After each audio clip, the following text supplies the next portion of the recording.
so she named him Dan. Rachel's slave Bilhah conceived again and bore Jacob a second son. Rachel said, "In my wrestlings with God, I have wrestled with my sister and won." And she named him Naphtali. When Leah saw that she had stopped having children, she took her slave Zilpah and gave her to Jacob as a wife. Leah's slave Zilpah bore Jacob a son. Then Leah said, "What good fortune!" And she named him Gad. When Leah's slave Zilpah bore Jacob a second son, Leah said, "I am happy that the women call me happy." So she named him Asher. Reuben went out during the wheat harvest and found some mandrakes in the field. When he brought them to his mother Leah, Rachel asked, "Please give me some of your son's mandrakes."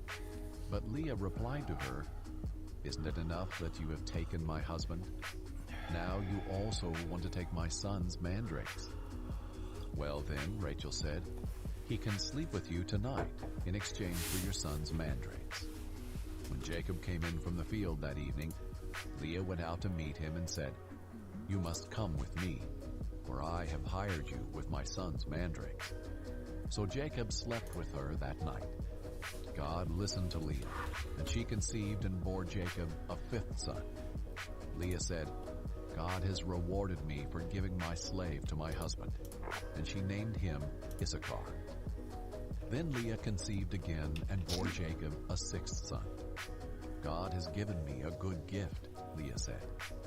"This time my husband will honor me, because I have borne 6 sons for him."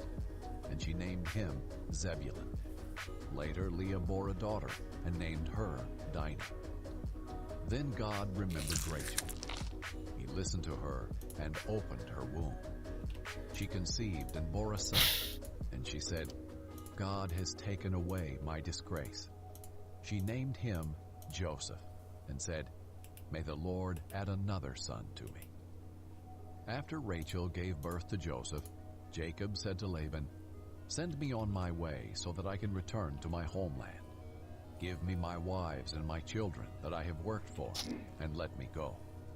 You know how hard I have worked for you." But Laban said to him, "If I have found favor with you, stay. I have learned by divination that the Lord has blessed me because of you." Then Laban said, "Name your wages, and I will pay them." So Jacob said to him, "You know how I have served you, and how your herds have fared with me. For you had very little before I came, but now your wealth has increased. The Lord has blessed you because of me. And now when will I also do something for my own family?" Laban asked, "What should I give you?" Jacob said, "You don't need to give me anything.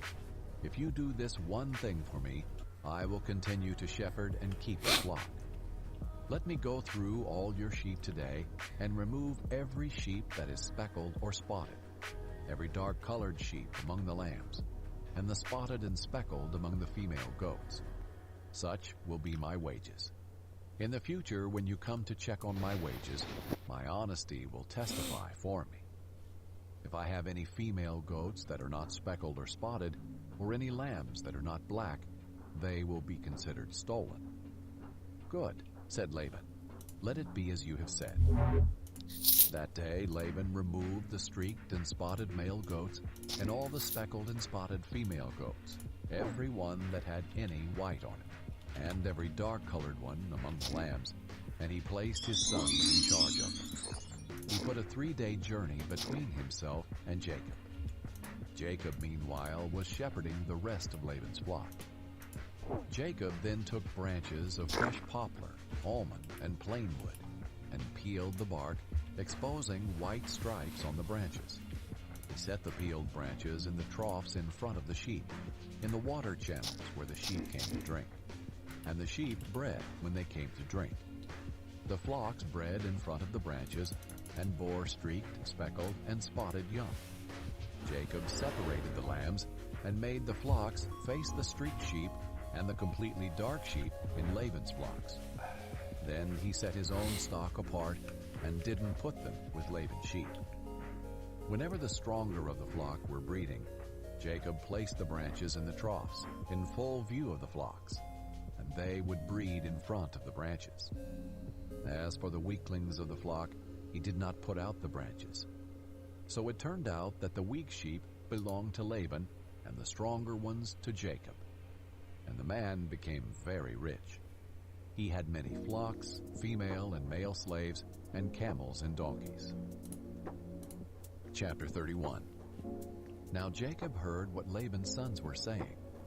Jacob has taken all that was our father's, and has built this wealth from what belonged to our father. And Jacob saw from Laban's face that his attitude toward him was not the same as before. The Lord said to him, "Go back to the land of your ancestors and to your family, and I will be with you." Jacob had Rachel and Leah called to the field where his flocks were. He said to them, "I can see from your father's face that his attitude toward me is not the same as before. But the God of my father has been with me. You know that with all my strength I have served your father, and that he has cheated me and changed my wages 10 times. But God has not let him harm me. If he said, 'The spotted sheep will be your wages,' then all the sheep were born spotted. If he said, 'The streaked sheep will be your wages,' then all the sheep were born streaked. God has taken away your father's herds and given them to me. When the flocks were breeding, I saw in a dream that the streaked, spotted, and speckled males were mating with the females. In that dream, the angel of God said to me, 'Jacob.' And I said, 'Here I am.' And he said, 'Look up and see. All the males that are mating with the flocks are streaked, spotted, and speckled. For I have seen all that Laban has been doing to you. I am the God of Bethel, where you poured oil on the stone marker and made a solemn vow to me. Get up, leave this land, and return to your native land.'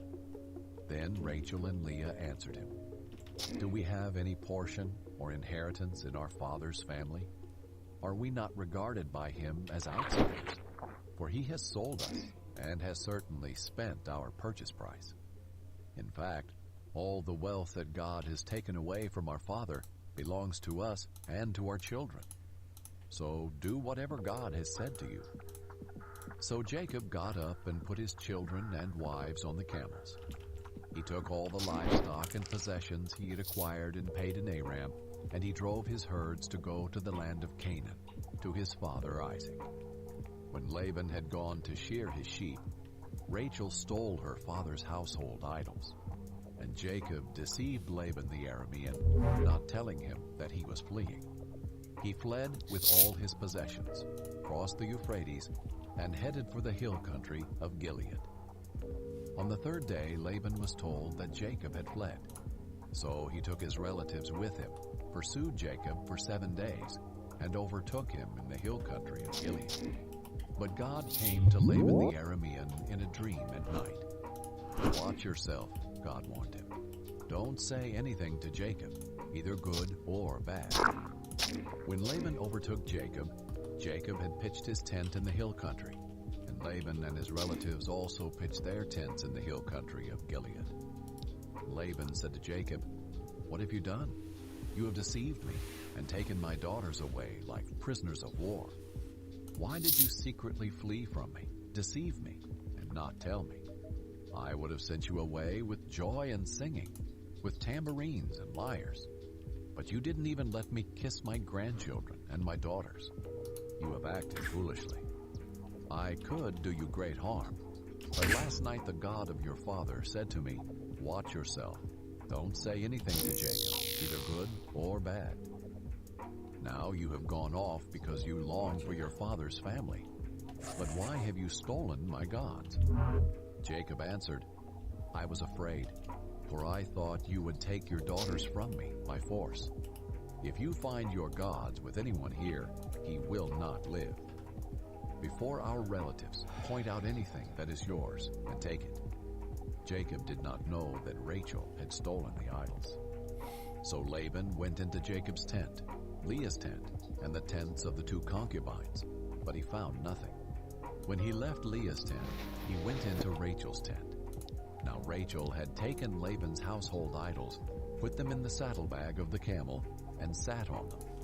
Laban searched the whole tent, but found nothing. She said to her father, "Don't be angry, my lord, that I cannot stand up in your presence. I am having my period." So Laban searched, but could not find the household idols. Then Jacob became incensed and brought charges against Laban. "What is my crime?" he said to Laban. "What is my sin that you have pursued me? You've searched all my possessions. Have you found anything of yours? Put it here before my relatives and yours, and let them decide between the two of us. I've been with you these 20 years. Your ewes and female goats have not miscarried, and I have not eaten the rams from your flock. I did not bring you any of the flock torn by wild beasts. I myself bore the loss. You demanded payment from me for what was stolen by day or by night. There I was. The heat consumed me by day, and the frost by night, and sleep fled from my eyes. For 20 years in your household I served you. 14 years for your 2 daughters, and 6 years for your flocks. And you have changed my wages 10 times. If the God of my father, the God of Abraham, the fear of Isaac, had not been with me, certainly now you would have sent me off empty-handed. But God has seen my affliction and my hard work, and he issued his verdict last night." Then Laban answered Jacob, "The daughters are my daughters, the children my children, and the flocks my flocks. Everything you see is mine. But what can I do today for these daughters of mine, or for the children they have borne? Come now, let's make a covenant, you and I. Let it be a witness between the two of us." So Jacob picked out a stone and set it up as a marker. Then Jacob said to his relatives, "Gather stones." And they took stones and made a mound, then ate there by the mound. Laban named the mound Jegar-Sahadutha, but Jacob named it Galed. Then Laban said, "This mound is a witness between you and me today." Therefore the place was called Galed, and also Mizpah, for he said, "May the Lord watch between you and me when we are out of each other's sight. If you mistreat my daughters or take other wives, though no one is with us, understand that God will be a witness between you and me." Laban also said to Jacob, "Look at this mound and the marker I have set up between you and me. This mound is a witness, and the marker is a witness that I will not pass beyond this mound to you, and you will not pass beyond this mound and this marker to do me harm. The God of Abraham and the gods of Nahor, the gods of their father, will judge between us." And Jacob swore by the fear of his father Isaac. Then Jacob offered a sacrifice on the mountain and invited his relatives to eat a meal. So they ate a meal and spent the night on the mountain. Laban got up early in the morning, kissed his grandchildren and daughters, and blessed them. Then Laban left to return home. Chapter 32. Jacob went on his way, and God's angels met him. When he saw them, Jacob said, "This is God's camp." So he called that place Mahanaim. Jacob sent messengers ahead of him to his brother Esau in the land of Seir, the territory of Edom. He commanded them, "You are to say to my lord Esau, 'This is what your servant Jacob says. I have been staying with Laban and have been delayed until now. I have oxen, donkeys, flocks, and male and female slaves. I have sent this message to inform my lord in order to seek your favor." When the messengers returned to Jacob, they said, "We went to your brother Esau. He is coming to meet you, and he has 400 men with him." Jacob was greatly afraid and distressed. He divided the people with him into 2 camps, along with the flocks, herds, and camels. He thought, if Esau comes to one camp and attacks it, the remaining one can escape. Then Jacob said, "God of my father Abraham and God of my father Isaac, the Lord who said to me, 'Go back to your land and to your family, and I will cause you to prosper,' I am unworthy of all the kindness and faithfulness you have shown your servant. Indeed, I crossed over the Jordan with my staff, and now I have become two camps. Please rescue me from my brother Esau, for I am afraid of him. Otherwise he may come and attack me, the mothers, and their children. You have said, I will cause you to prosper, and I will make your offspring like the sand of the sea, too numerous to be counted. He spent the night there and took part of what he had brought with him as a gift for his brother Esau. 200 female goats, 20 male goats, 200 ewes, 20 rams, 30 milk camels with their young, 40 cows, 10 bulls, 20 female donkeys, and 10 male donkeys. He entrusted them to his slaves as separate herds, and said to them, Go on ahead of me, and leave some distance between the herds. And he told the first one, When my brother Esau meets you and asks, Who do you belong to? Where are you going? And whose animals are these ahead of you? Then tell him, They belong to your servant Jacob. They are a gift sent to my lord Esau. And look, he is behind us. He also told the second one, the third, and everyone who was walking behind the animals, Say the same thing to Esau when you find him. You are also to say, Look, your servant Jacob is right behind us. For he thought, I want to appease Esau with the gift that is going ahead of me. After that, I can face him, and perhaps he will forgive me. So the gift was sent on ahead of him, while he remained in the camp that night. During the night, Jacob got up and took his 2 wives, his 2 slave women, and his 11 sons, and crossed the ford of Jabbok. He took them and sent them across the stream, along with all his possessions. Jacob was left alone, and a man wrestled with him until daybreak. When the man saw that he could not defeat him, he struck Jacob's hip socket as they wrestled, and dislocated his hip. Then he said to Jacob, Let me go, for it is daybreak. But Jacob said, I will not let you go unless you bless me. What is your name? The man asked. Jacob, he replied. Your name will no longer be Jacob, he said. It will be Israel, because you have struggled with God and with men, and have prevailed. Then Jacob asked him, Please, tell me your name. But he answered, Why do you ask my name? And he blessed him there. Jacob then named the place Peniel. For I have seen God face to face, he said, yet my life has been spared. The sun shone on him as he passed by Peniel, limping because of his hip. That is why still today the Israelites don't eat the thigh muscle that is at the hip socket, because he struck Jacob's hip socket at the thigh muscle. Chapter 33. Now Jacob looked up and saw Esau coming toward him with 400 men. So he divided the children among Leah, Rachel, and the 2 slave women. He put the slaves and their children first, Leah and her children next, and Rachel and Joseph last. He himself went on ahead and bowed to the ground 7 times until he approached his brother. But Esau ran to meet him, hugged him, threw his arms around him, and kissed him. Then they wept.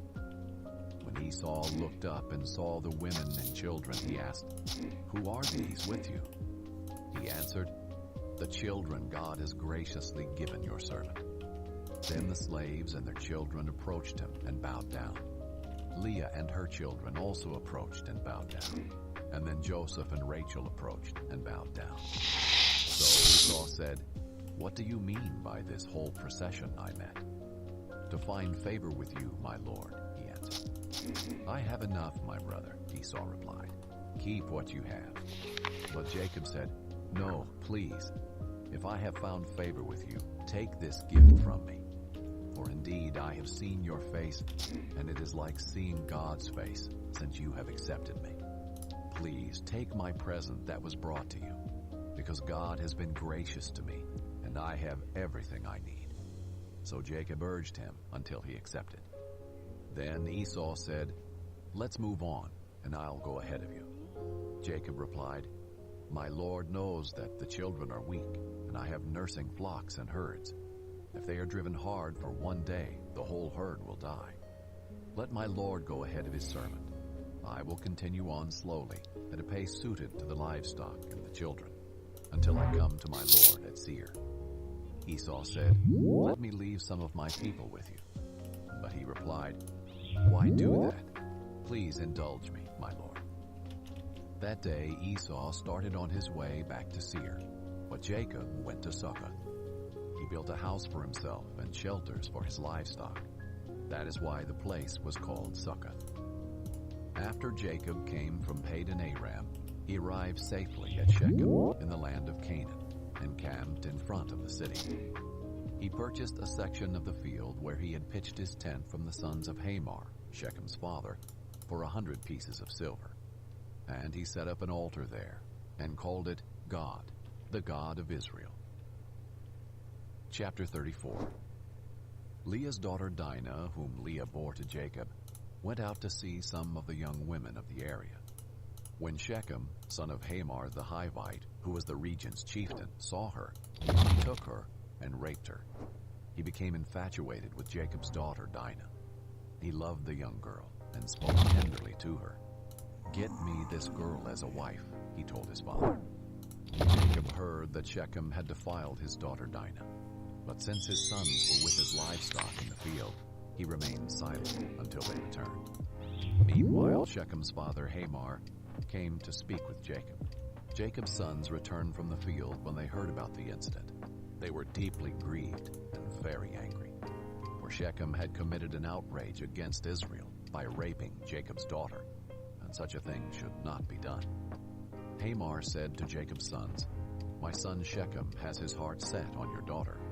Please give her to him as a wife. Intermarry with us. Give your daughters to us, and take our daughters for yourselves. Live with us. The land is before you. Settle here, move about, and acquire property in it." Then Shechem said to Dinah's father and brothers, "Grant me this favor, and I'll give you whatever you say. Demand of me a high compensation and gift. I'll give you whatever you ask me. Just give the girl to be my wife." But Jacob's sons answered Shechem and his father Hamor deceitfully, because he had defiled their sister Dinah. "We cannot do this thing," they said to them. "Giving our sister to an uncircumcised man is a disgrace to us. We will agree with you only on this condition. If all your males are circumcised, as we are, then we will give you our daughters, take your daughters for ourselves, live with you, and become one people. But if you will not listen to us and be circumcised, then we will take our daughter and go." Their words seemed good to Hamor and his son Shechem. The young man did not delay doing this, because he was delighted with Jacob's daughter. Now he was the most important in all his father's family.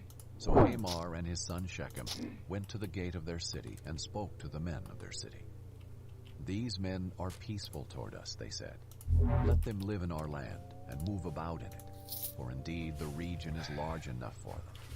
Let's take their daughters as our wives and give our daughters to them. But the men will agree to live with us and be one people only on this condition.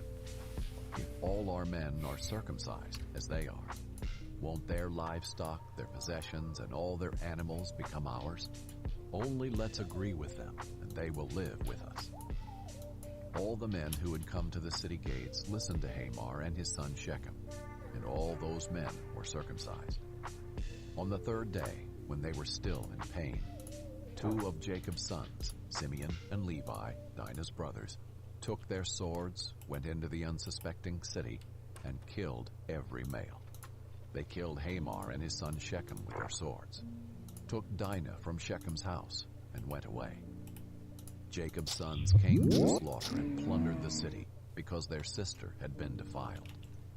They took their flocks, herds, donkeys, and whatever was in the city and in the field. They captured all their possessions, dependents, and wives, and plundered everything in the houses. Then Jacob said to Simeon and Levi, "You have brought trouble on me, making me odious to the inhabitants of the land, the Canaanites and the Perizzites. We are few in number. If they unite against me and attack me, I and my household will be destroyed." But they answered, "Should he treat our sister like a prostitute?" Chapter 35. God said to Jacob, Get up, go to Bethel and settle there. Build an altar there to the God who appeared to you when you fled from your brother Esau." So Jacob said to his family and all who were with him, "Get rid of the foreign gods that are among you. Purify yourselves and change your clothes. We must get up and go to Bethel. I will build an altar there to the God who answered me in my day of distress. He has been with me everywhere I have gone." Then they gave Jacob all their foreign gods and their earrings, and Jacob hid them under the oak near Shechem. When they set out, terror from God came over the cities around them, and they did not pursue Jacob's sons. So Jacob and all who were with him came to Luz, that is Bethel, in the land of Canaan. Jacob built an altar there and called the place El Bethel, because it was there that God had revealed himself to him when he was fleeing from his brother. Deborah, the one who had nursed and raised Rebekah, died and was buried under the oak south of Bethel. So Jacob named it Allen-Bacuth. God appeared to Jacob again after he returned from Padan Aram. He blessed him. God said to him, "Your name is Jacob. You will no longer be named Jacob, but your name will be Israel." So he named him Israel. God also said to him, "I am God Almighty. Be fruitful and multiply. A nation, indeed an assembly of nations, will come from you. Kings will descend from you. I will give to you the land that I gave to Abraham and Isaac. I will give the land to your future descendants." Then God withdrew from him at the place where he had spoken to him. Jacob set up a marker at the place where he had spoken to him, a stone marker. He poured a drink offering on it and poured oil on it. Jacob named the place where God had spoken with him Bethel. They set out from Bethel. When they were still some distance from Ephrath, Rachel began to give birth, and her labor was difficult. During her difficult labor, the midwife said to her, "Don't be afraid, for you have another son." With her last breath, for she was dying, she named him Benoni, but his father called him Benjamin. So Rachel died and was buried on the way to Ephrath, that is, Bethlehem. Jacob set up a marker on her grave.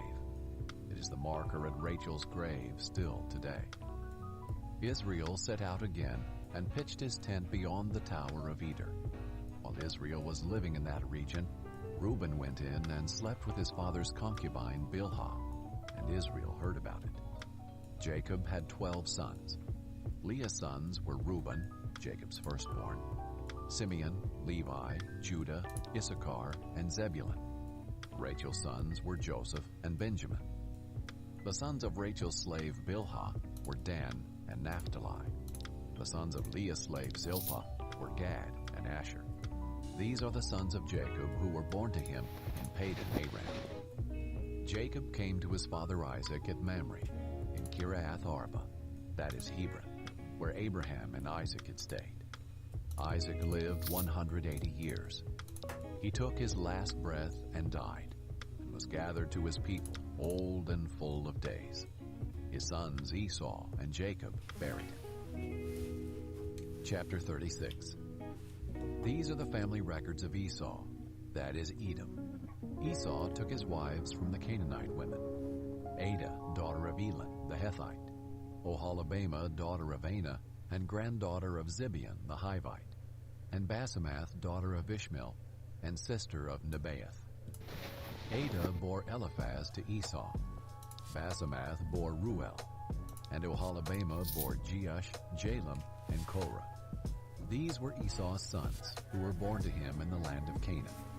Esau took his wives, sons, daughters, and all the people of his household, as well as his herds, all his livestock, and all the property he had acquired in Canaan.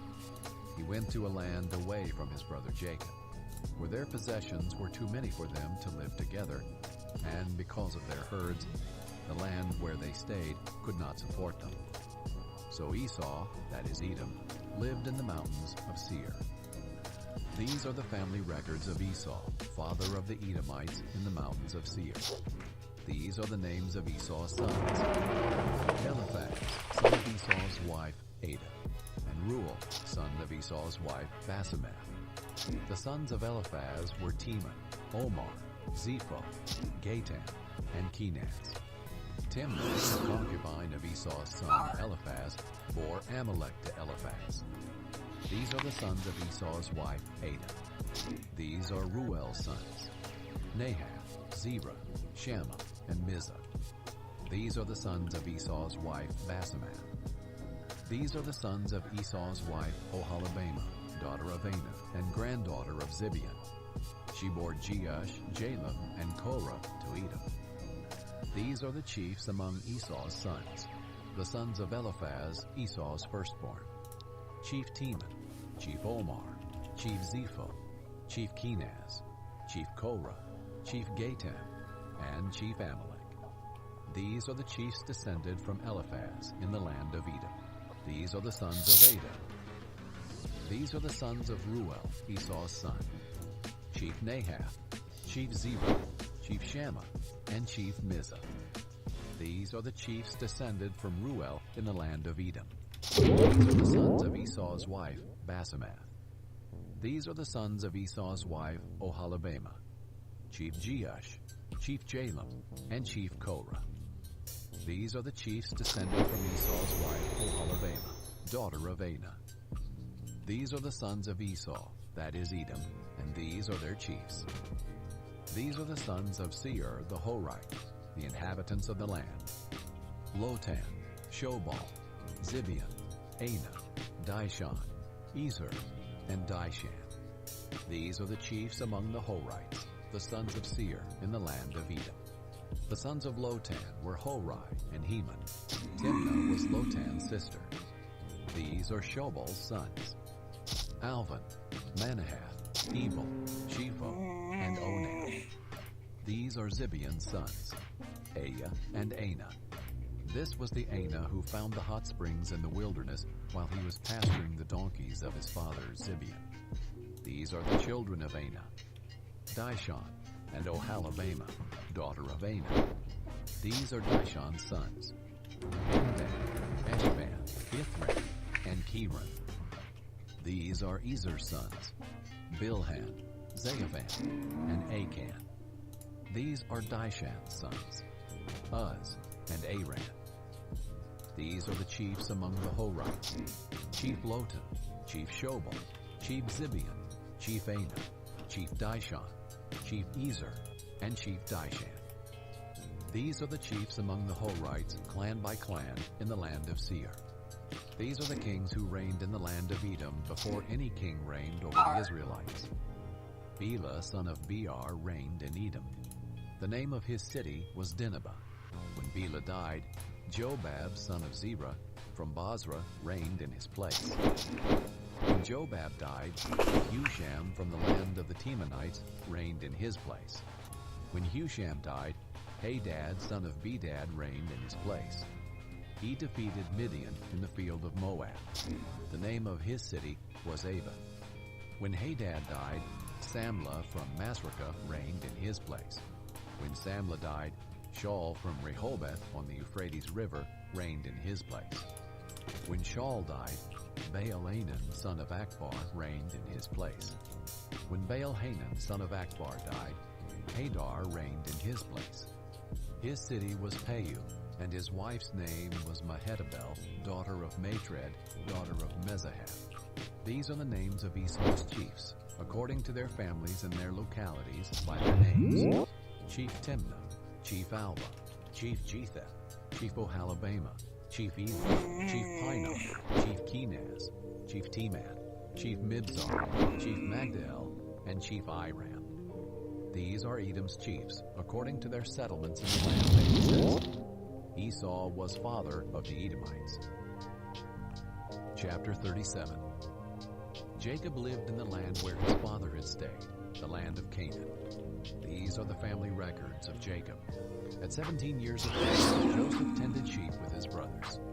The young man was working with the sons of Bilhah and Zilpah, his father's wives. He brought a bad report about them to their father. Now Israel loved Joseph more than his other sons, because Joseph was a son born to him in his old age, and and he made a long-sleeved robe for him. When his brothers saw that their father loved him more than all his brothers, they hated him and could not bring themselves to speak peaceably to him. Then Joseph had a dream. When he told it to his brothers, he said to them, "Listen to this dream I had. There we were, binding sheaves of grain in the field. Suddenly, my sheaf stood up, and your sheaves gathered around it and bowed down to my sheaf. Are you really going to reign?" His brothers asked him. "Are you really going to rule us?" So they hated him because of his dream and what he had said. Then he had another dream and told it to his brothers. "Look," he said, "I had another dream, and this time the sun, moon, and 11 stars were bowing down to me." He told his father and brothers, and his father rebuked him. "What kind of dream is this that you have had?" he said. "Am I and your mother and your brothers really going to come and bow down to the ground before you?" His brothers were jealous of him, but his father kept the matter in mind. His brothers had gone to pasture their father's flocks at Shechem. Israel said to Joseph, "Your brothers, you know, are pasturing the flocks at Shechem. Get ready, I'm sending you to them." "I'm ready," Joseph replied. Then Israel said to him, "Go and see how your brothers and the flocks are doing, and bring word back to me." So he sent him from the Hebron valley, and he went to Shechem. A man found him there wandering in the fields and asked him, "What are you looking for?" "I'm looking for my brothers," Joseph said. "Can you tell me where they are pasturing their flocks?" "They've moved on from here," the man said. "I heard them say, 'Let's go to Dothan.'" So Joseph set out after his brothers and found them at Dothan. They saw him in the distance, and before he had reached them, they plotted to kill him. They said to one another, "Oh, look, here comes that dream expert. So now, come on, let's kill him and throw him into one of the pits. We can say that a vicious animal ate him. Then we'll see what becomes of his dreams." When Reuben heard this, he tried to save him from them. He said, "Let's not take his life." Reuben also said to them, "Don't shed blood. Throw him into this pit in the wilderness, but don't lay a hand on him," intending to rescue him from them and return him to his father. When Joseph came to his brothers, they stripped off Joseph's robe, the robe of many colors that he had on. Then they took him and threw him into the pit. The pit was empty, without water. They sat down to eat a meal. When they looked up, there was a caravan of Ishmaelites coming from Gilead. Their camels were carrying aromatic gum, balsam, and resin, going down to Egypt. Judah said to his brothers, "What do we gain if we kill our brother and cover up his blood? Come on, let's sell him to the Ishmaelites and not lay a hand on him. For he is our brother, our own flesh." And his brothers agreed. When Midianite traders passed by, his brothers pulled Joseph out of the pit and sold him for 20 pieces of silver to the Ishmaelites, who took Joseph to Egypt. When Reuben returned to the pit and saw that Joseph was not there, he tore his clothes. He went back to his brothers and said, "The boy is gone. What am I going to do?" So they took Joseph's robe, slaughtered a male goat, and dipped the robe in its blood. They sent the long-sleeved robe to their father and said, "We found this. Examine it. Is it your son's robe or not?" His father recognized it. "It is my son's robe," he said. "A vicious animal has devoured him. Joseph has been torn to pieces." Then Jacob tore his clothes, put sackcloth around his waist, and mourned for his son many days. All his sons and daughters tried to comfort him, but he refused to be comforted. "No," he said, "I will go down to Sheol to my son, mourning." And his father wept for him. Meanwhile, the Midianites sold Joseph in Egypt to Potiphar, an officer of Pharaoh and the captain of the guards. Chapter 38. At that time, Judah left his brothers and settled near an Adullamite named Tyre. There Judah saw the daughter of a Canaanite named Shua. He took her as a wife and slept with her. She conceived and gave birth to a son, and he named him Er. She conceived again gave birth to a son and named him Onan. She gave birth to another son and named him Shelah. It was at Chezib that she gave birth to him. Judah got a wife for his firstborn, and her name was Tamar. Now Judah's firstborn, was evil in the Lord's sight, and the Lord put him to death. Then Judah said to Onan, "Sleep with your brother's wife. Perform your duty as her brother-in-law, and produce offspring for your brother." But Onan knew that the offspring would not be his. So whenever he slept with his brother's wife, he released his semen on the ground, so that he would not produce offspring for his brother. What he did was evil in the Lord's sight, so he put him to death also. Then Judah said to his daughter-in-law Tamar, "Remain a widow in your father's house until my son Shelah grows up." For he thought he might die too, like his brothers. So Tamar lived in her father's house. After a long time, Judah's wife, the daughter of Shua, died. When Judah had finished mourning, he and his friend Hira the Adullamite went up to Timnah to his sheep shears. Tamar was told, "Your father-in-law is going up to Timnah to shear his sheep." So she took off her widow's clothes, covered her face, covered herself, and sat at the entrance to Enaim, which is on the way to Timnah. For she saw that though Shelah had grown up, she had not been given to him as a wife. When Judah saw her, he thought she was a prostitute, for she had covered her face. He went over to her and said, "Come, let me sleep with you," for he did not know that she was his daughter-in-law. She said, "What will you give me for sleeping with me?" "I will send you a young goat from my flock," he replied. But she said, "Only if you leave something with me until you send it." "What should I give you?" he asked.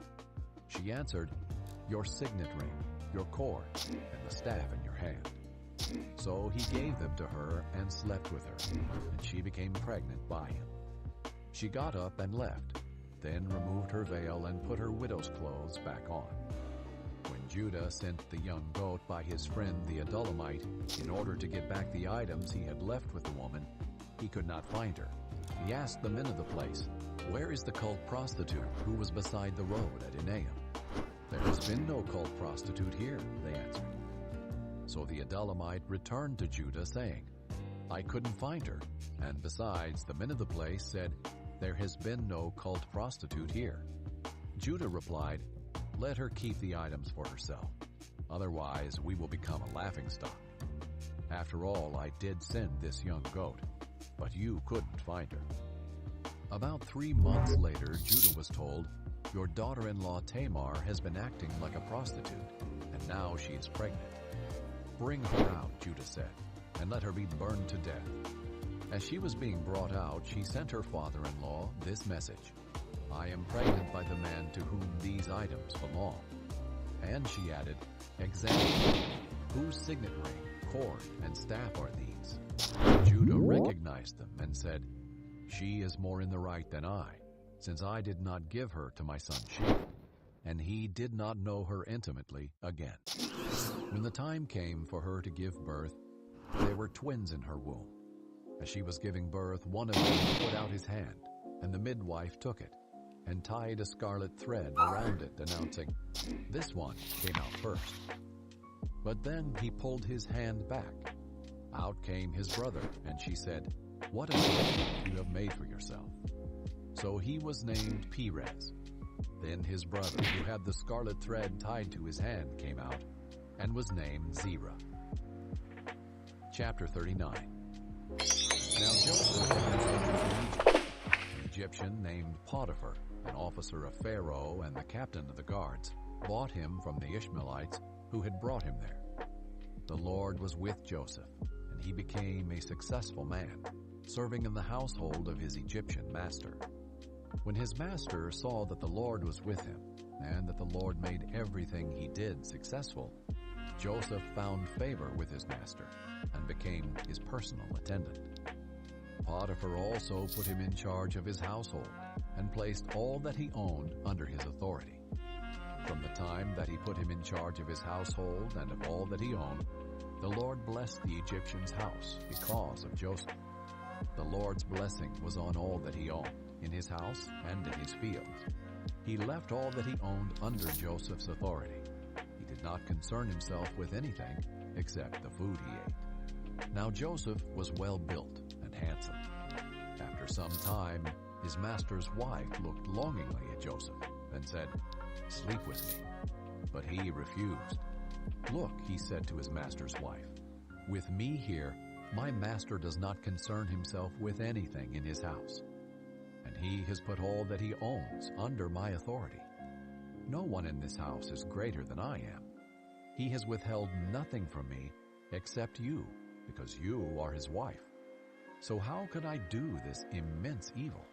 And how could I sin against God?" Although she spoke to Joseph day after day, he refused to go to bed with her. Now one day he went into the house to do his work, and none of the household servants were there.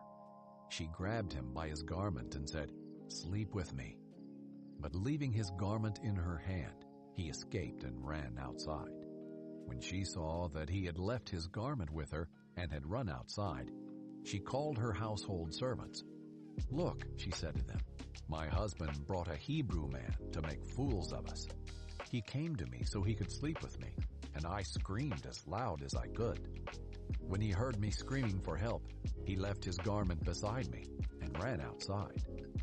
She put Joseph's garment beside her until his master came home. Then she told him the same story. "The Hebrew slave you brought to us came to make a fool of me. But when I screamed for help, he left his garment beside me and ran outside." When his master heard the story his wife told him, "These are the things your slave did to me," he was furious and had him thrown into prison, where the king's prisoners were confined. So Joseph was there in prison. But the Lord was with Joseph and extended kindness to him. He granted him favor with the prison warden. The warden put all the prisoners who were in the prison under Joseph's authority, and he was responsible for everything that was done there. The warden did not bother with anything under Joseph's authority, because the Lord was with him, and the Lord made everything that he did successful. Chapter 40. After this, the king of Egypt's cupbearer and baker offended their master, the king of Egypt.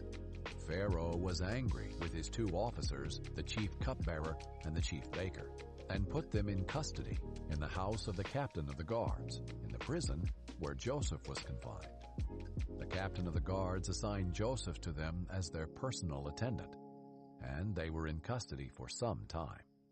The king of Egypt's cupbearer and baker, who were confined in the prison, each had a dream. Both had a dream on the same night, and each dream had its own meaning. When Joseph came to them in the morning, he saw that they looked distraught. So he asked Pharaoh's officers, who were in custody with him in his master's house, "Why do you look so sad today?" "We had dreams," they said to him, "but there is no one to interpret them." Then Joseph said to them, "Don't interpretations belong to God? Tell me your dreams." So the chief cupbearer told his dream to Joseph. "In my dream there was a vine in front of me. On the vine were 3 branches. As soon as it budded, its blossoms came out and its clusters ripened into grapes. Pharaoh's cup was in my hand, and I took the grapes, squeezed them into Pharaoh's cup, and placed the cup in Pharaoh's hand." "This is its interpretation," Joseph said to him. "The 3 branches are 3 days. In just 3 days, Pharaoh will lift up your head and restore you to your position. You will put Pharaoh's cup in his hand the way you used to when you were his cupbearer. But when all goes well for you, remember that I was with you. Please show kindness to me by mentioning me to Pharaoh and get me out of this prison. For I was kidnapped from the land of the Hebrews, and even here I have done nothing that they should put me in the dungeon." When the chief baker saw that the interpretation was positive, he said to Joseph, "I also had a dream.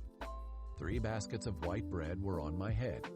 In the top basket were all sorts of baked goods for Pharaoh, but the birds were eating them out of the basket on my head." "This is its interpretation," Joseph replied.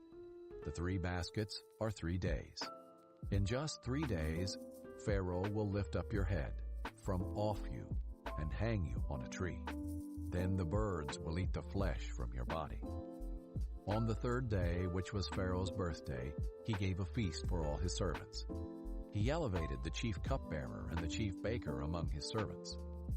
Pharaoh restored the chief cupbearer to his position as cupbearer, and he placed the cup in Pharaoh's hand. But Pharaoh hanged the chief baker, just as Joseph had explained to them. Yet the chief cupbearer did not remember Joseph. He forgot him. Chapter 41. At the end of 2 years, Pharaoh had a dream. He was standing beside the Nile, when 7 healthy-looking, well-fed cows came up from the Nile and began to graze among the reeds. After them, 7 other cows, sickly and thin, came up from the Nile and stood beside those cows along the bank of the Nile. The sickly, thin cows ate the healthy, well-fed cows. Then Pharaoh woke up. He fell asleep and dreamed a second time. 7 heads of grain, plump and good, came up on one stalk. After them, 7 heads of grain, thin, scorched by the east wind, sprouted up. The thin heads of grain swallowed up the 7 plump, full ones. Then Pharaoh woke up, and it was only a dream. When morning came, he was troubled. So he summoned all the magicians of Egypt and all its wise men. Pharaoh told them his dreams, but no one could interpret them for him. Then the chief cupbearer said to Pharaoh, "Today I remember my faults." Pharaoh was angry with his servants, and he put me and the chief baker in the custody of the captain of the guards. He and I had dreams on the same night. Each dream had its own meaning. Now a young Hebrew, a slave of the captain of the guards, was with us there. We told him our dreams. He interpreted our dreams for us, and each had its own interpretation. It turned out just the way he interpreted them to us. I was restored to my position, and the other man was hanged. Then Pharaoh sent for Joseph, and they quickly brought him from the dungeon. He shaved, changed his clothes, and went to Pharaoh. Pharaoh said to Joseph, "I have had a dream, and no one can interpret it. But I have heard it said about you that you can hear a dream and interpret it." "I am not able to," Joseph answered Pharaoh. "It is God who will give Pharaoh a favorable answer." So Pharaoh said to Joseph, "In my dream I was standing on the bank of the Nile, when 7 well-fed, healthy-looking cows came up from the Nile and grazed among the reeds. After them, 7 other cows, weak, very sickly and thin, came up. I've never seen such sickly ones as these in all the land of Egypt. Then the thin, sickly cows ate the first 7 well-fed cows. When they had devoured them, you could not tell that they had devoured them. Their appearance was as bad as it had been before. Then I woke up. In my dream I also saw 7 heads of grain, full and good, coming up on one stalk. After them, 7 heads of grain, withered, thin, and scorched by the east wind, sprouted up. The thin heads of grain swallowed the 7 good ones. I told this to the magicians, but no one can tell me what it means." Then Joseph said to Pharaoh, "Pharaoh's dreams mean the same thing. God has revealed to Pharaoh what he is about to do. The 7 good cows are 7 years, and the 7 good heads are 7 years. The dreams mean the same thing. The 7 thin, sickly cows that came up after them are 7 years, and the 7 worthless heads of grain, scorched by the east wind, are 7 years of famine. It is just as I told Pharaoh. God has shown Pharaoh what he is about to do. 7 years of great abundance are coming throughout the land of Egypt. After them, 7 years of famine will take place, and all the abundance in the land of Egypt will be forgotten. The famine will devastate the land. The abundance in the land will not be remembered because of the famine that follows it, for the famine will be very severe. Since the dream was given twice to Pharaoh, it means that the matter has been determined by God, and he will carry it out soon. So now let Pharaoh look for a discerning and wise man, and set him over the land of Egypt. Let Pharaoh do this. Let him appoint overseers over the land, and and take 1/5 of the harvest of the land of Egypt during the 7 years of abundance. Let them gather all the excess food during these good years that are coming. Under Pharaoh's authority, store the grain in the cities, so they may preserve it as food. The food will be a reserve for the land during the 7 years of famine that will take place in the land of Egypt. Then the country will not be wiped out by the famine. The proposal pleased Pharaoh and all his servants, and he said to them, "Can we find anyone like this, a man who has God's Spirit in him?" So Pharaoh said to Joseph, "Since God has made all this known to you, there is no one as discerning and wise as you are. You will be over my house, and all my people will obey your commands. Only I, as king, will be greater than you." Pharaoh also said to Joseph, "See, I am placing you over all the land of Egypt." Pharaoh removed his signet ring from his hand and put it on Joseph's hand, clothed him with fine linen garments, and placed a gold chain around his neck. He had Joseph ride in his second chariot, and servants called out before him, "Make way." So he placed him over all the land of Egypt. Pharaoh said to Joseph, "I am Pharaoh, and no one will be able to raise his hand or foot in all the land of Egypt without your permission." Pharaoh gave Joseph the name Zaphenath-Paneah, and gave him a wife, Asenath, daughter of Potiphera, priest at On. And Joseph went throughout the land of Egypt. Joseph was 30 years old when he entered the service of Pharaoh, king of Egypt. Joseph left Pharaoh's presence and traveled throughout the land of Egypt. During the 7 years of abundance, the land produced outstanding harvests. Joseph gathered all the excess food in the land of Egypt during the 7 years and put it in the cities. He put the food in every city from the fields around it. So Joseph stored up grain in such abundance, like the sand of the sea, that he stopped measuring it, because it was beyond measure. 2 sons were born to Joseph before the years of famine arrived. Asenath, daughter of Potiphera, priest at On, bore them to him. Joseph named the firstborn Manasseh, and said, "God has made me forget all my hardship and my whole family." And the second son he named Ephraim, and said, "God has made me fruitful in the land of my affliction." Then the 7 years of abundance in the land of Egypt came to an end, and the 7 years of famine began, just as Joseph had said. There was famine in every land, but in the whole land of Egypt there was food. When the whole land of Egypt was stricken with famine, the people cried out to Pharaoh for food. Pharaoh told all Egypt, "Go to Joseph and do whatever he tells you." Now the famine had spread across the whole region, so Joseph opened all the storehouses and sold grain to the Egyptians, for the famine was severe in the land of Egypt.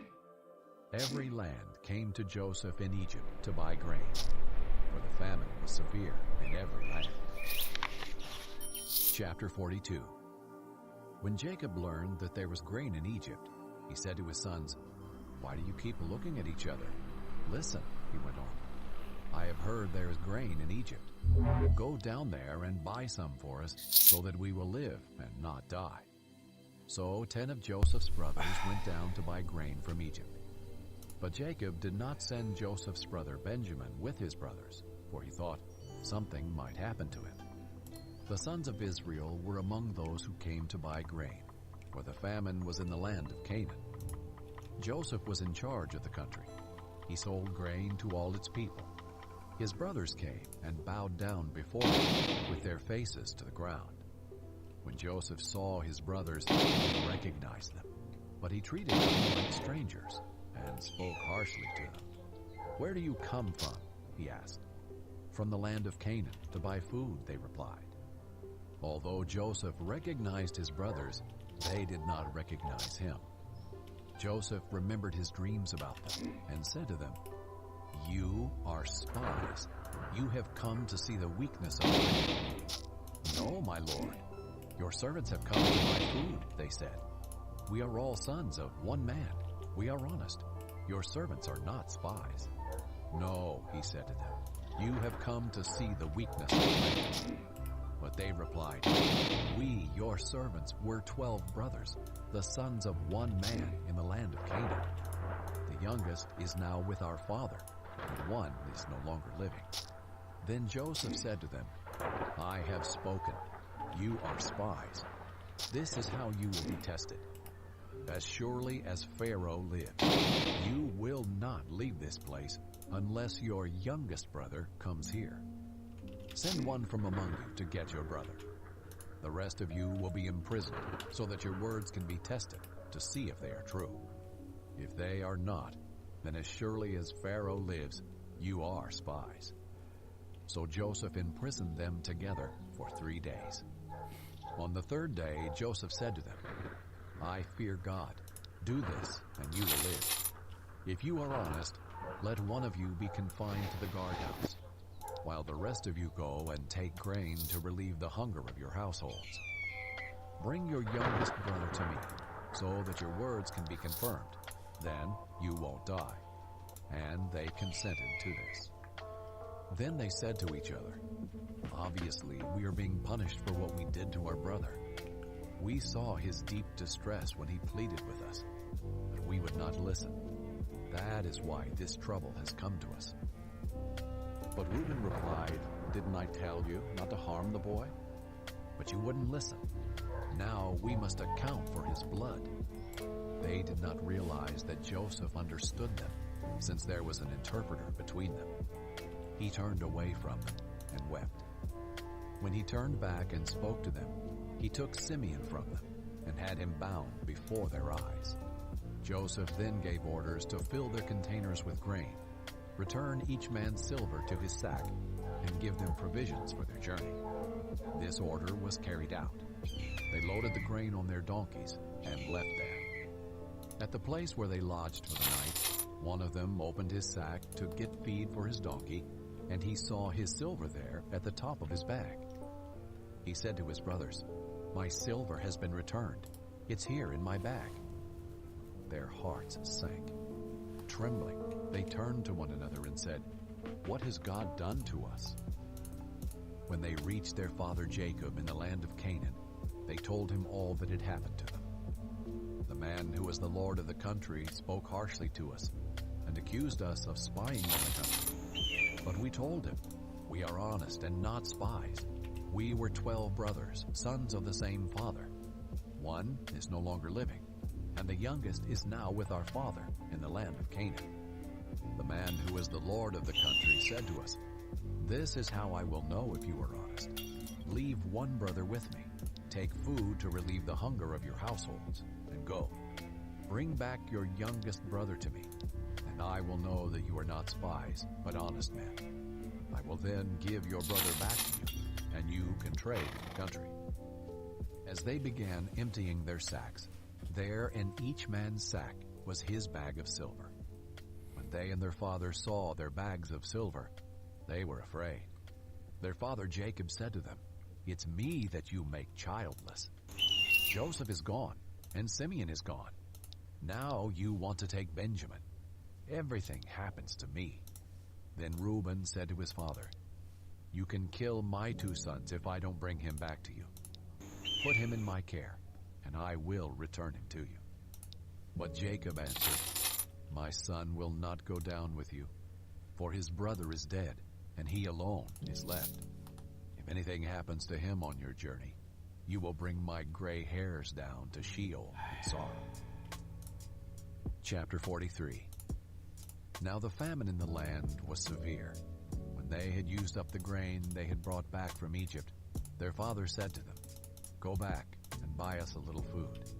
But Judah said to him, "The man specifically warned us, 'You will not see me again unless your brother is with you.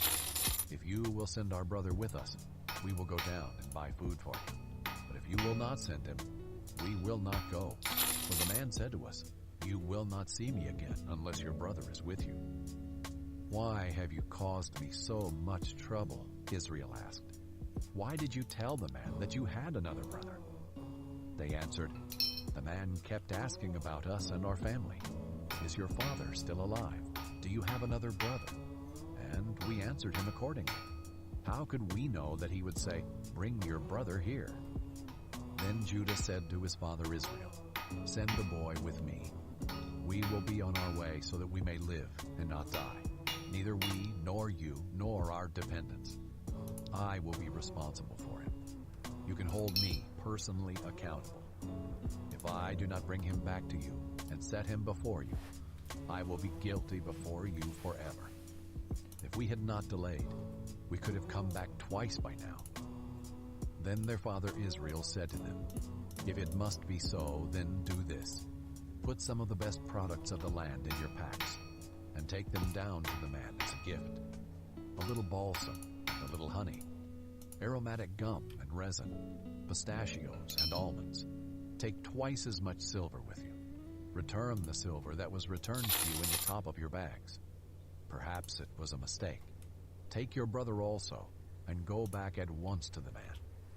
May God Almighty cause the man to be merciful to you, so that he will release your other brother and Benjamin to you. As for me, if I am deprived of my sons, then I am deprived." The men took this gift, double the amount of silver, and Benjamin. They immediately went down to Egypt and stood before Joseph. When Joseph saw Benjamin with him, he said to his steward, "Take the men to my house, slaughter them, and prepare them, for they will eat with me at noon." The man did as Joseph had said, and brought them to Joseph's house. But the men were afraid because they were taken to Joseph's house. They said, "We have been brought here because of the silver that was returned in our bags the first time. They intend to overpower us, seize us, make us slaves, and take our donkeys."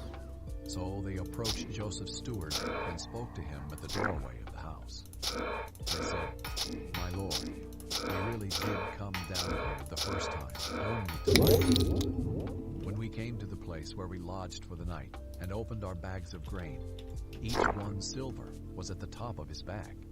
It was the full amount of our silver, and we have brought it back with us. We have brought additional silver with us to buy food. We don't know who put our silver in the bags." Then the steward said, "May you be well. Don't be afraid. Your God and the God of your father must have put treasure in your bags. I received your silver." Then he brought Simeon out to them. The steward brought the men into Joseph's house, gave them water to wash their feet, and got feed for their donkeys. Since the men had heard that they were going to eat a meal there, they prepared their gift for Joseph's arrival at noon.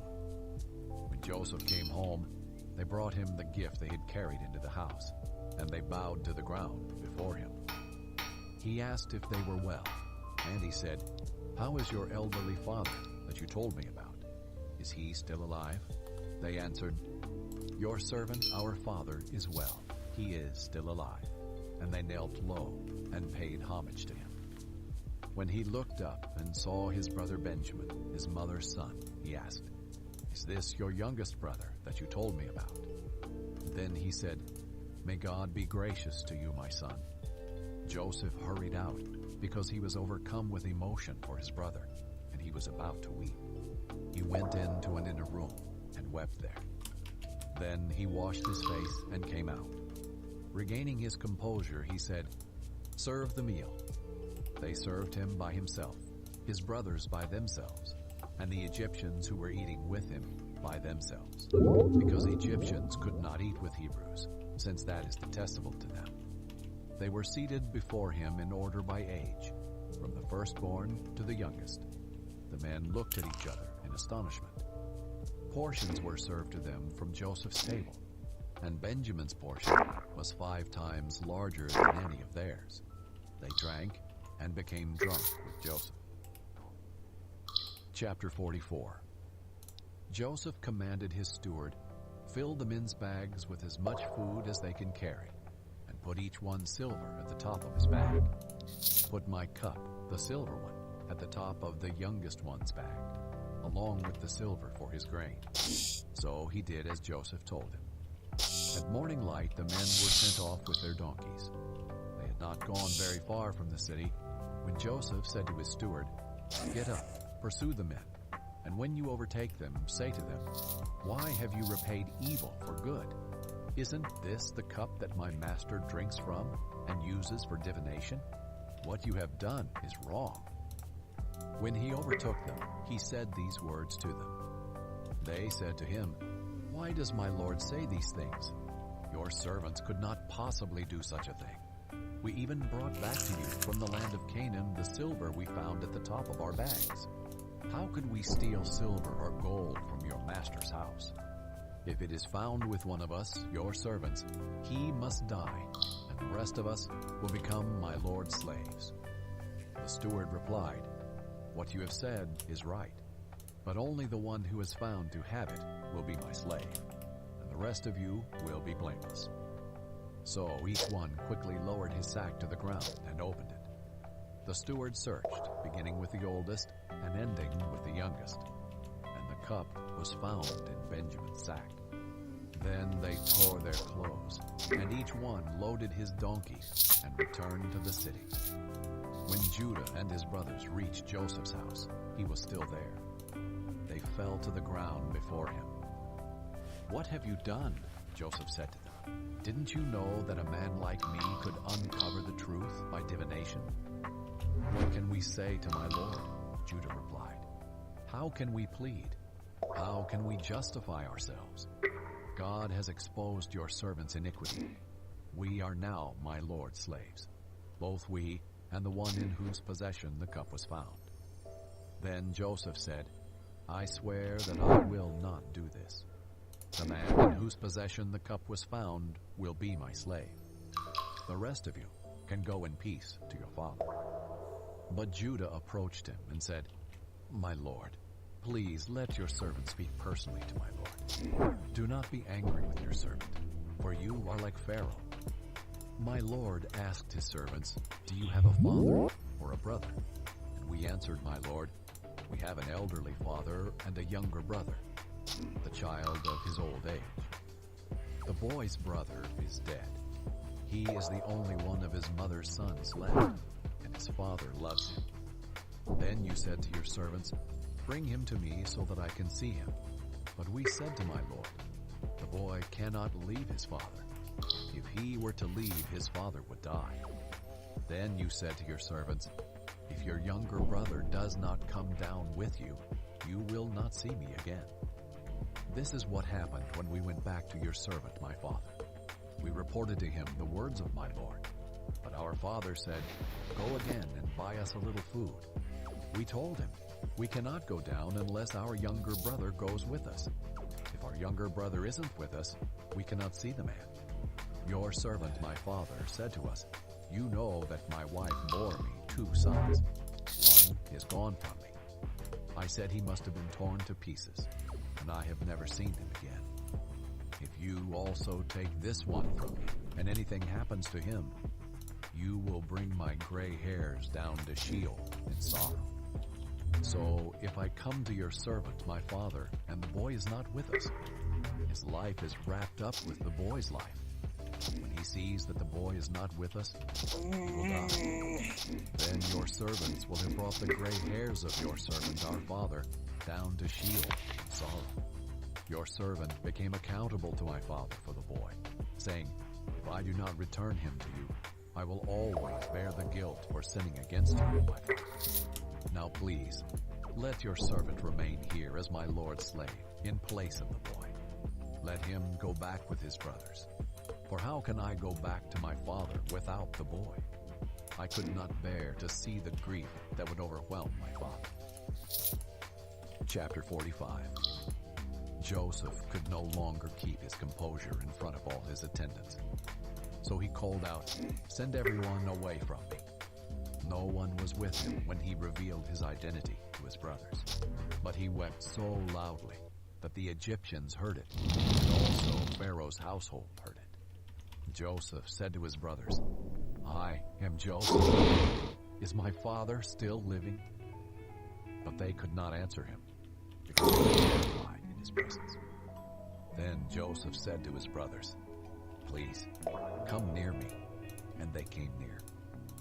"I am Joseph, your brother," he said, "the one you sold into Egypt. And now, don't be grieved or angry with yourselves for selling me here, because God sent me ahead of you to preserve life.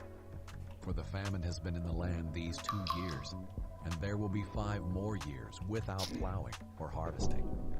God sent me ahead of you to establish you as a remnant within the land, and to keep you alive by a great deliverance. Therefore, it was not you who sent me here, but God.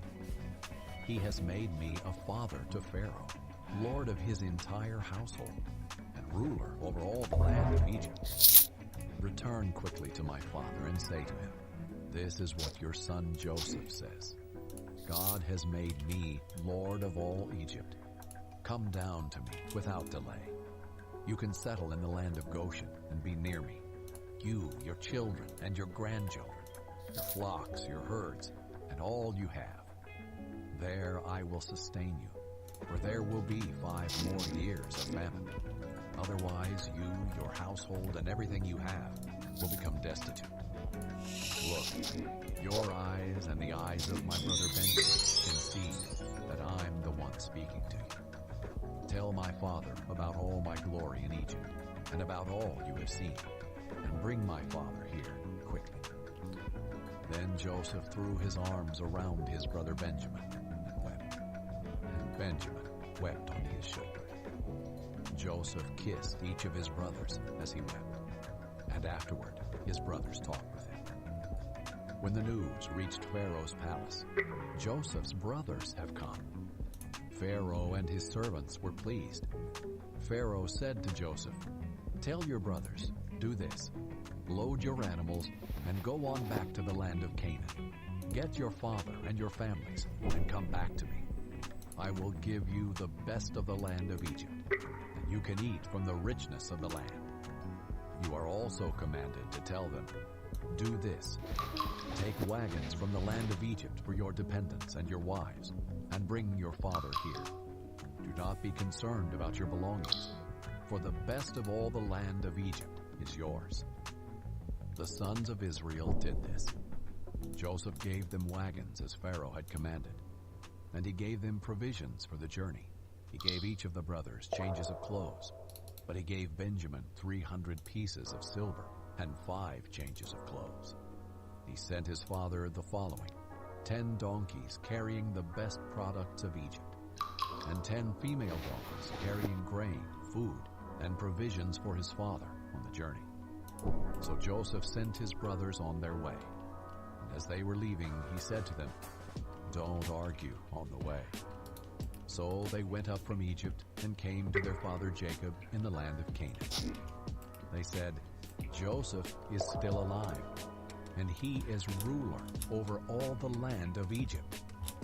Jacob was stunned, for he did not believe them. But when they told Jacob all that Joseph had said to them, when he saw the wagons that Joseph had sent to transport him, the spirit of their father Jacob revived. Then Israel said, enough, my son Joseph is still alive. I will go to see him before I die. Chapter 46. Israel set out with all that he had and came to Beersheba, and he offered sacrifices to the God of his father Isaac. That night, God spoke to Israel in a vision. Jacob, Jacob, he said. Then Jacob replied, here I am. God said, I am God, the God of your father. Do not be afraid to go down to Egypt, for I will make you into a great nation there. I will go down with you to Egypt, and I will also bring you back. Joseph will close your eyes when you die. Jacob left Beersheba.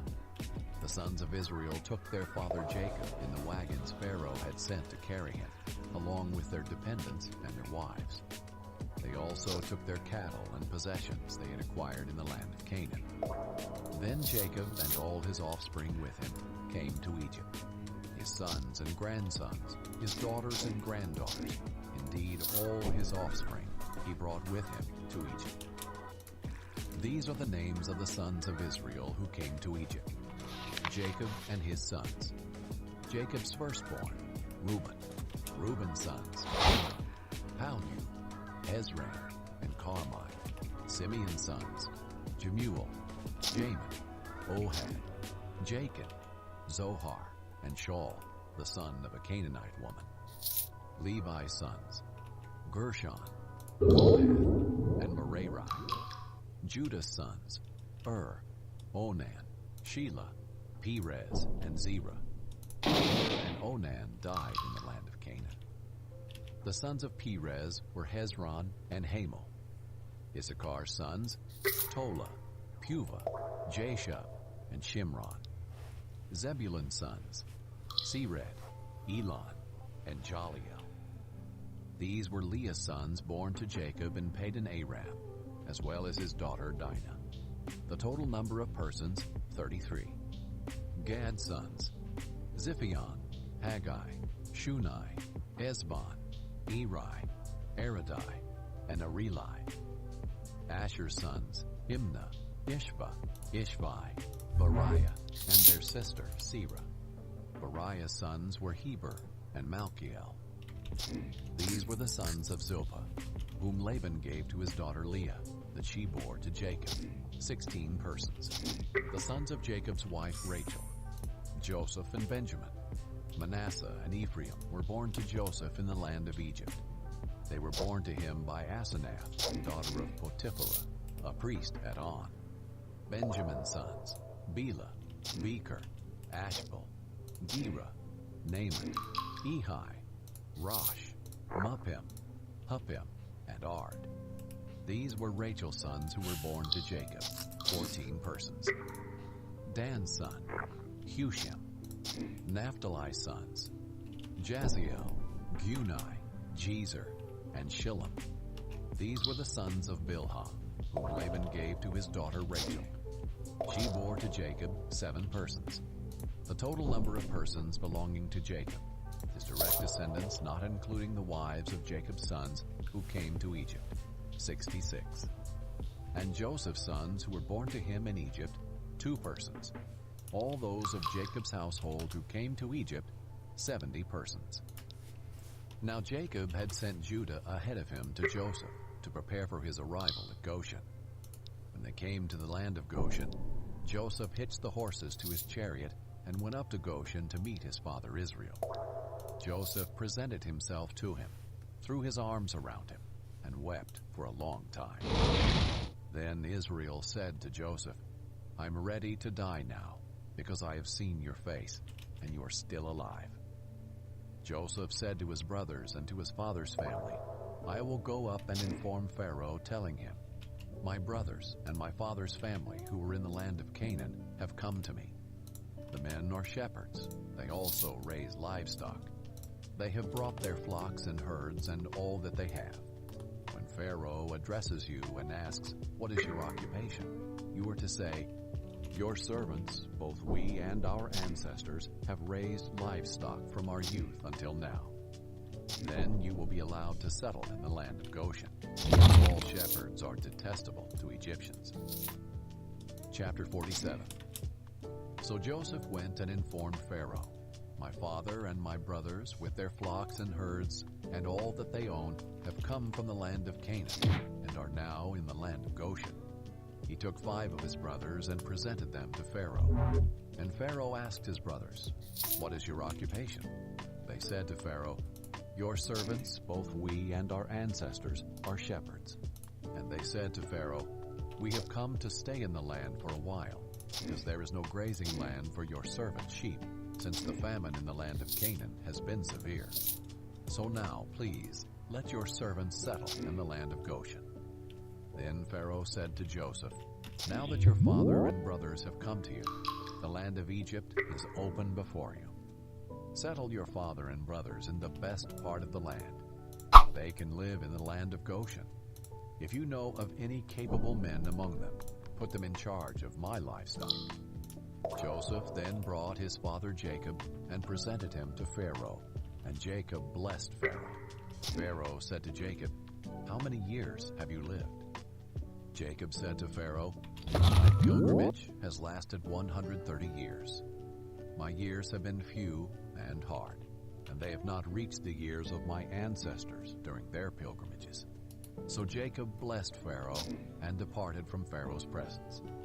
Then Joseph settled his father and brothers in the land of Egypt, and gave them property in the best part of the land of Ramesses, as Pharaoh had commanded. And Joseph provided his father, his brothers, and all his father's family with food for their dependents. But there was no food in the entire region, for the famine was very severe. The land of Egypt and the land of Canaan were exhausted by the famine. Joseph collected all the silver to be found in the land of Egypt and the land of Canaan in exchange for the grain they were purchasing. And he brought the silver to Pharaoh's palace. When the silver from the land of Egypt and the land of Canaan was gone, all the Egyptians came to Joseph and said, "Give us food. Why should we die here in front of you? The silver is gone." But Joseph said, "Give me your livestock.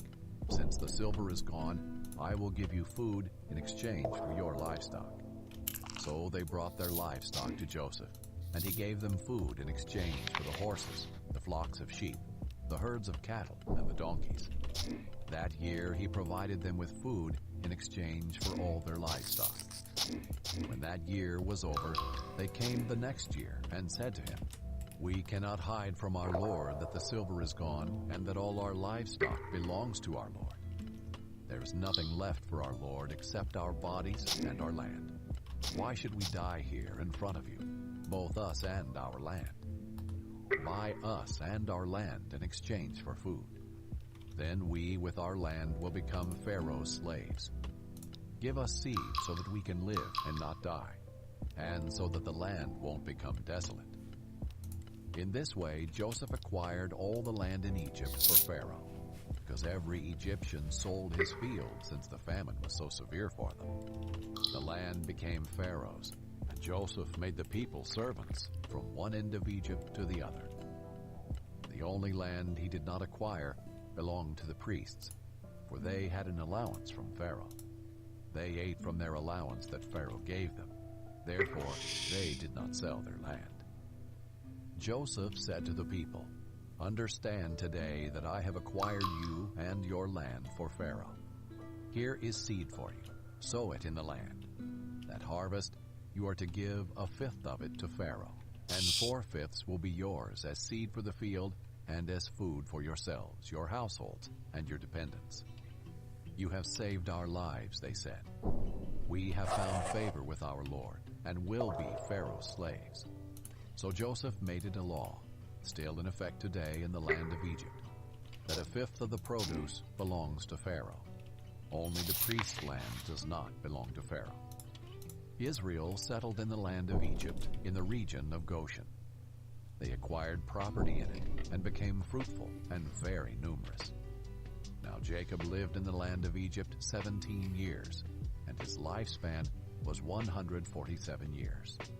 When the time approached for him to die, he called his son Joseph and said to him, "If I have found favor with you, put your hand under my thigh, and promise me that you will deal with me in kindness and faithfulness.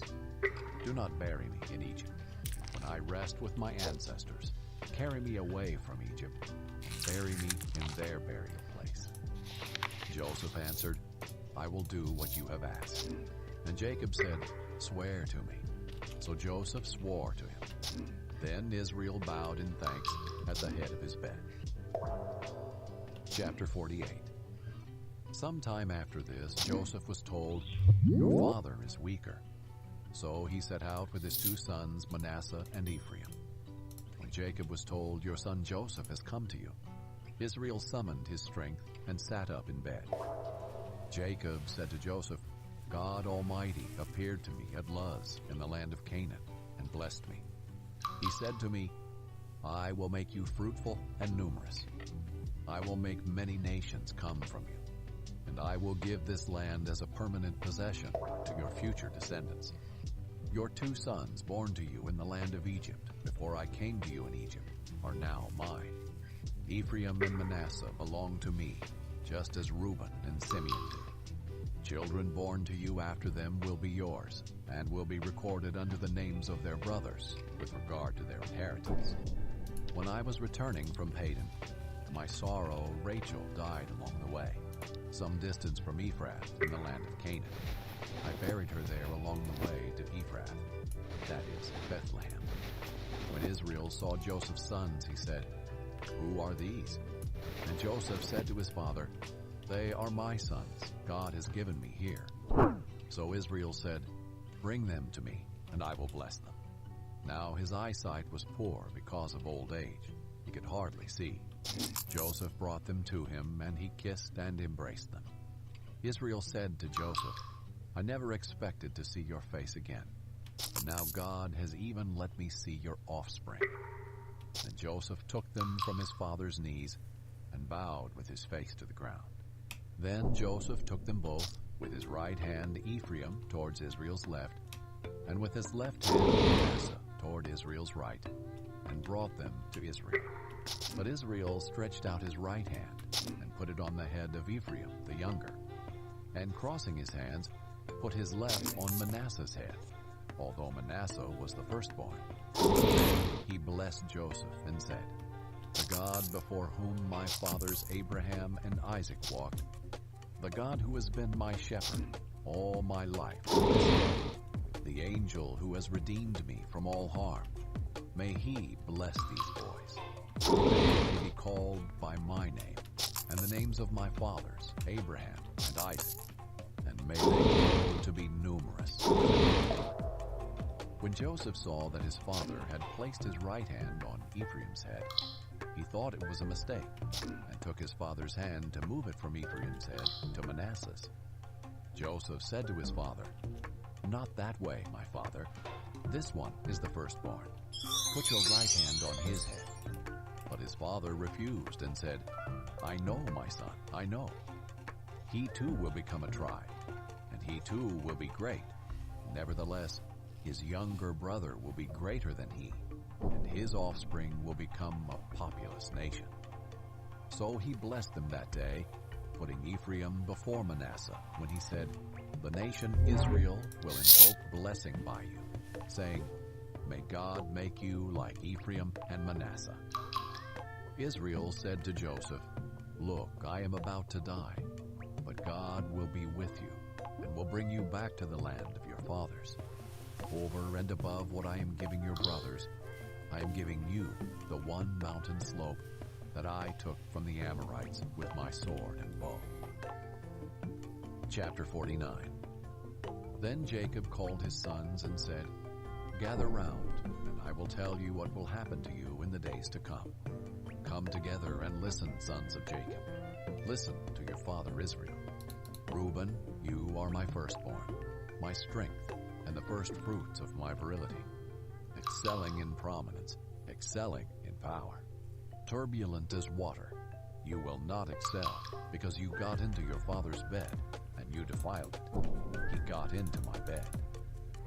Simeon and Levi are brothers. Their knives are vicious weapons. May I never enter their council. May I never join their assembly. For in their anger they kill men, and on a whim they hamstring oxen.